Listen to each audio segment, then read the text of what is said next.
ዕለተ ሐሙስ ሐምሌ 23 2026 ላይ እንገኛለን። እንደምን አርፍዳችኋል የተወደዳችሁ የኢሪሳት ቴሌቪዥን ጣቢያ ተከታታዮች። ለዛሬ ረፋድ የተመራረጡ የአማርኛ ቋንቋ አበይት ዜናዎችን አርዕስተ ዜናዎቹን በማስቀደም ወደ እናንተ ማድረስ እንጀምራለን። እስከ ፍጻሜው ከኛ ጋር እንድትቆዩ የአክብሮት ግብዣችን ነው። አምባሳደር ሰመረ ርዕሶም በ83 ዓመታቸው አረፉ። የኢትዮጵያ መገናኛ ብዙሃን ባለስልጣን አንድ ሬዲዮ ጣቢያን አገደ። 56 ኢትዮጵያውያን ስደተኞች ከቦሳሶ ወደ ኢትዮጵያ ተመለሱ። ዶናልድ ትራምፕ በዴንቨር የክብር ሽኝት ስነ ስርዓት ፈጸሙ። የአሜሪካው ፕሬዝዳንት ዶናልድ ትራምፕ የኢራን የሲቪል መሰረተ ልማቶችን እንደሚያወድሙ ዛቱ። አሜሪካ ለ12 ተከታታይ ምሽት የተካሄደው የጥቃት እርምጃ ማጠናቀቋን አስታወቀች። የአርሰናል ማዕከላዊ ተከላካይ ዊሊያም ሳሊባ ቀዶ ጥገና እንደሚያስፈልገው ተገለጸ። ወደ ዝርዝር ዜናዎቹ እናልፋለን። ከኛ ጋር ቆዩ። አምባሳደር ሰመረ ርዕሶም በ83 ዓመታቸው አረፉ። አምባሳደር ሰመረ ርዕሶም በ83 ዓመታቸው በህመም ምክንያት ከዚህ ዓለም ድካም በሞት መለየታቸውን የሥርዓቱ የዜና አውታሮች ትናንት ሐምሌ 22 ያሰራጩት ዘገባ ያመለክታል። አምባሳደር ሰመረ ርዕሶም በትግሉ ወቅት የህዝባዊ ግንባር ሓርነት ኤርትራ የውጭ ግንኙነት ክፍል ተወካይ፣ በኋላም በካርቱም በሚገኘው የህዝባዊ ግንባር ጽሕፈት ቤት የደህንነት አገልግሎት ኃላፊ በመሆን ማገልገላቸውን ታሪካቸው ያስረዳል። ሚኒስትር ሰመረ ከነጻነት በኋላ ከ1991 እስከ 1992 በሱዳን የኤርትራ ጊዜያዊ መንግስት የመጀመሪያው ጸሐፊ፣ ከ1993 እስከ 1996 በውጭ ጉዳይ ሚኒስቴር የአሜሪካ ዴስክ ዋና ዳይሬክተር፣ ከ1997 እስከ 2003 በአሜሪካ የኤርትራ አምባሳደር፣ ከ2003 እስከ 2006 የማዕከላዊ ዞን አስተዳዳሪ፣ ከ2007 እስከ 2025 የትምህርት ሚኒስትር ሆኖ መስራታቸው ይታወቃል። በተጨማሪ ከ2018 እስከ 2025 በኢትዮጵያ የኤርትራ አምባሳደር ሆነው ተመድበው ቢሰሩም የኤርትራውያንን የቀን ተቀን እንቅስቃሴ ትኩረት ያደረገ ክትትልና ስለላ ላይ ተሰማርተው መቆየታቸውን ተንታኞች ይገልጻሉ። አምባሳደሩ የትምህርት ሚኒስቴር ሚኒስትር ሆነው ለረጅም ዓመታት በሰሩበት ጊዜያት የትምህርት ጥራት እንዲጓደልና ስርዓተ ትምህርቱ እንዲበላሽ ካደረጉ ብልሹና ጨካኝ ባለስልጣናት አንዱ በመሆናቸው በብዙዎች ዘንድ ይተቻሉ። የሚኒስትር ሰመረ ርዕሶም ስርዓተ ቀብር 4 ሐምሌ 24 ቀን ጠዋት በ4 ሰዓት በአስመራ የሰማዕታት መቃብር ይፈጸማል ተብሎ ይጠበቃል። የኢትዮጵያ መገናኛ ብዙሃን ባለስልጣን አንድ ሬዲዮ ጣቢያን አገደ። የኢትዮጵያ መገናኛ ብዙሃን ባለስልጣን የጂኤፍኤም 106.7 የራዲዮ ሞገድን ለ6 ወራት ማገዱን አስታወቀ። ባለስልጣኑ በቅርብ ደቂቃዎች በማህበራዊ የትስስር ገጹ ባሰራጨው መግለጫ ጣቢያውን ያገደው የይዘት ክትትል በማድረግና በአካል ተገኝቶ ባከናወነው ምልከታ መሆኑን ጠቅሷል። ባለስልጣኑ በክትትል አገኘኋቸው ያላቸው ግኝቶች በአንቀጽ 64 ህዝባር 4 ሀገራዊ ይዘቶችን የማካተት ግዴታን በተመለከተ ከሳምንታዊ ጊዜው 60 በመቶ ፈቃድ ለወሰደበት አካባቢ የሚመለከት ሲሆን ቀሪ ጊዜው ለሀገራዊ፣ ክልላዊና ሌሎች ፕሮግራሞች ማዋል እንደሚገባው ቢደነግግም ይህንኑ ተግባራዊ አለማድረግ፣ አንቀጽ 55 ህዝባር 1 ህዝብን የሚያስተምር የሚያሳውቅና የሚያዝናና ፕሮግራሞችን አለማቅረብ፣ በፖለቲካዊ ማህበራዊና ኢኮኖሚያዊ እድገት እንዲሁም በህገ መንግስቱና በሌሎች የህዝብ ጥቅም የጋራ ሀገራዊ እሴቶች እንዲጠናከሩ አስተዋጽኦ የሚያደርግ የብሮድካስት አገልግሎት የማቅረብ ግዴታ አለመወጣት የሚሉ ይገኙባቸዋል።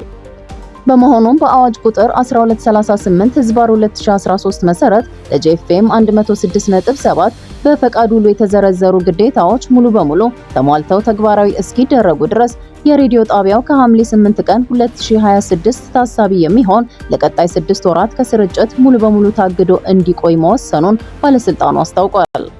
የኢትዮጵያ መንግስት በዜና አውታሮችና በጋዜጠኞች ላይ እየወሰደው ያለው እርምጃ በዓለም አቀፍ ተቋማትና በሰብአዊ መብት ተቆርቋሪ ድርጅቶች በተደጋጋሚ ትችት ሲቀርብበት ይታያል።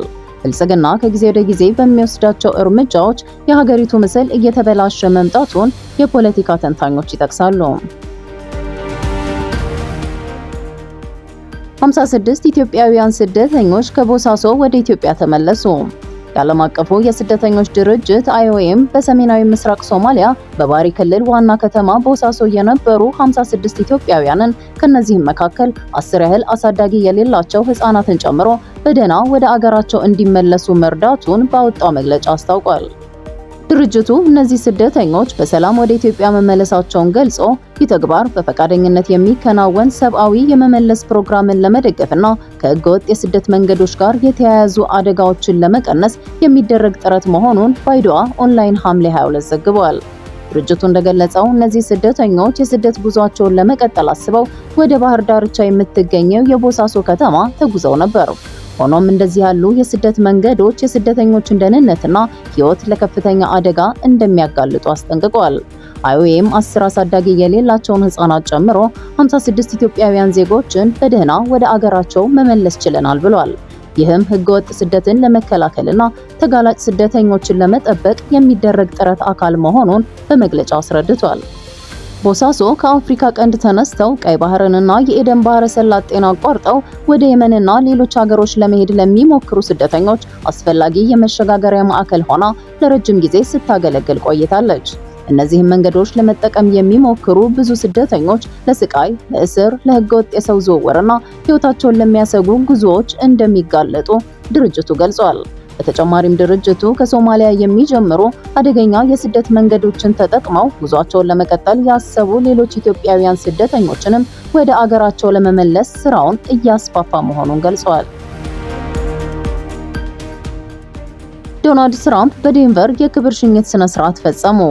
በመካከለኛው ምስራቅ ከኢራን ጋር እየተካሄደ ባለው ከባድ ጦርነት በቅርብ ቀናት ውስጥ ህይወታቸውን ያጡ 4 የአሜሪካ ጦር አባላትን አስክሬን ለመቀበል ፕሬዝዳንት ዶናልድ ትራምፕ እና የመከላከያ ሚኒስትራቸው ፒት ሄግሴት በዴላዌር በሚገኘው የዶቨር የአየር ኃይል ጣቢያ ተገኝተው የክብር ሽኝት ስነ ስርዓት ፈጽመዋል። በዚሁ አሰቃቂ ውጊያ ህይወታቸውን ያጡት የአሜሪካ ወታደሮች የ25 ዓመቱ ሌተናንት ታይለር ጄምስ ቪሃን ከሃዋይ፣ የ19 ዓመቷ ወታደር ኢዛቤላ ጎንዛሌስ ከቴክሳስ፣ የ28 ዓመቱ ሳርጀንት አንጄል ራምፐርሳድ ከኒውዮርክ እና የ30 ዓመቱ ሳርጀንት ማይክል አማኑኤል ስዊንተን ከሰሜን ካሮላይና መሆናቸው ታውቋል። የአሜሪካና የኢራን ግጭት እየተባባሰ በመጣበትና የቀጠናው ደህንነት አሳሳቢ ደረጃ ላይ በወደቀበት በዚህ ወቅት የዜጎቿ ህይወት በጦርነቱ መስዋዕት መሆን መጀመሩ በአሜሪካ የፖለቲካ ምህዳርና በህዝቡ ዘንድ በውጭ ጉዳይ ፖሊሲውና በጦርነቱ ቀጣይነት ላይ አዲስ የውይይትና የስጋት ማዕበል ቀስቅሷል። የአሜሪካና ኢራን ጦርነት እየተባባሰ በመጣበት ወቅት በሰውና በንብረት ላይ እየደረሰ ያለው ውድመት እየተባባሰ መምጣቱን ዘገባዎች ያመለክታሉ። ከመካከለኛው ምስራቅ ዜና ሳንወጣ የአሜሪካው ፕሬዝዳንት ዶናልድ ትራምፕ የኢራን የሲቪል መሰረተ ልማቶችን እንደሚያወድሙ ዛቱ። ፕሬዝዳንቱ በማህበራዊ የትስስር ገጻቸው ኢራን በሆርሙዝ ሰርጥ በመርከቦች ላይ በተኮሰች ቁጥር በአጸፋው አንድ ድልድይ አሊያም የኃይል መሰረተ ልማት እናወድማለን ብለዋል። ፕሬዝዳንቱ ከዚህ ቀደምም ለኢራን ጥቃቶች የሲቪል መሰረተ ልማቶቿን በማውደም ምላሽ እንደሚሰጡ ዝተው ተግባራዊ ማድረጋቸው ይታወቃል። ፕሬዝዳንት ትራምፕ ካሁን ጀምሮ የኢራን እስላማዊ ሪፐብሊክ በሆርሙዝ የባህር ሰርጥ በሚንቀሳቀስ መርከብ ላይ በሰው አልባ አውሮፕላን ወይም በማንኛውም ሌላ መሳሪያ ጥቃት በፈጸመ ቁጥር አሜሪካ ባጸፋው አንድ ድልድይ ወይም የኃይል መሰረተ ልማትን ደብድባ ታወድማለች ሲሉ ትናንት ሐምሌ 22 ቀን 2026 በማህበራዊ መገናኛ ዘዴያቸው መጻፋቸውን አሶሺየትድ ፕሬስ ዘግቧል። አሜሪካ ለ12 ተከታታይ ምሽት የተካሄደውን የጥቃት እርምጃ ማጠናቀቋን አስታወቀች። የአሜሪካ ማዕከላዊ እዝ የጦር ኃይሎች በኢራን ወታደራዊ ኢላማዎች ላይ ለ12 ተከታታይ ምሽቶች ያካሄዱትን አዲስ የጥቃት እርምጃ ማጠናቀቃቸውን ማስታወቃቸውን ዘገባዎች አመላክተዋል። በሐምሌ 22 ቀን 2026 በምስራቅ አሜሪካ የሰዓት ቆጠራ ከምሽቱ 4:30 የተፈጸመው ጥቃት የኢራንን የባህር ላይ ወታደራዊ አቅሞች፣ የሚሳኤልና የድሮን ማከማቻዎችን፣ የባህር ዳርቻ የቅኝት ማዕከላትን እንዲሁም የአየር መከላከያ መዋቅሮችን ኢላማ ያደረገ ነው። ጥቃቱ ኢራን በሲቪልና በንግድ መርከቦች ላይ ጥቃት የማድረስ አቅሟን ይበልጥ ለማዳከም ያለመ መሆኑን ተገልጿል። በዚህ ወር ብቻ የአሜሪካ ጦር በበሬሳ ላይ የሚገኙ በደርዘን የሚቆጠሩ የኢራን ወታደራዊ ጣቢያዎችን ኢላማ ያደረገ ሲሆን በባህር በኩል ደግሞ የባህር እገዳውን እንደገና አጠናክሮ ቀጥሏል። ይህ በእንዲህ እንዳለ እስከዛሬ ድረስ የአሜሪካ ማዕከላዊ እዝ ወደ ኢራን ወደቦች የሚገቡ ወይም የሚወጡ መርከቦችን ለማስቆም የ9 የንግድ መርከቦችን አቅጣጫ ያስቀየረ ሲሆን አንዷን መርከብ ደግሞ ከአገልግሎት ውጪ ማድረጉ ይጠቀሳል። በአሁኑ ወቅት ከ50 ሺህ በላይ የአሜሪካ ወታደራዊ አባላት በመካከለኛው ምስራቅ ቀጠና ተሰማርተው የሚገኙ ሲሆን በከፍተኛ ንቅናቄ ዝግጁነትና ትኩረት ላይ እንደሚገኙ ማዕከላዊ እዙ አክሎ ገልጿል። በመጨረሻም ዜና ስፖርት። የአርሰናል ማዕከላዊ ተከላካይ ዊሊያም ሳሊባ ቀዶ ጥገና እንደሚያስፈልገው ተገለጸ። የ25 ዓመቱ የፈረንሳይ ብሔራዊ ቡድንና የአርሰናል ማዕከላዊ ተከላካይ ዊሊያም ሳሊባ በዓለም ዋንጫ ውድድር ላይ የገጠመውን ጉዳት ለማከም ቀዶ ጥገና እንደሚያስፈልገው እየወጡ ያሉ መረጃዎች አረጋግጠዋል።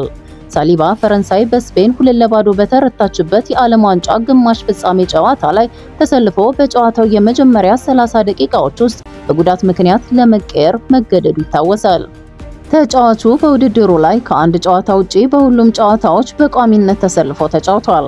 ክለቡ አርሰናል ባወጣው መግለጫ ተከላካዩ ቀዶ ሕክምና የማያደርግ ቢሆን እንኳን ለተወሰነ ጊዜ ግን ከመጫወቻ ሜዳ ውጪ ሆኖ የሕክምናና የእረፍት ጊዜ እንደሚያሳልፍ አረጋግጧል። የተወደዳችሁ የኤርትራ ሳተላይት ቴሌቪዥን ተከታታዮች ለዛሬ ያዘጋጀናቸውን የረፋድ ዜናዎች በዚሁ ፈጽመናል። ስለተከታተላችሁን እናመሰግናለን። ጤና ይስጥልን።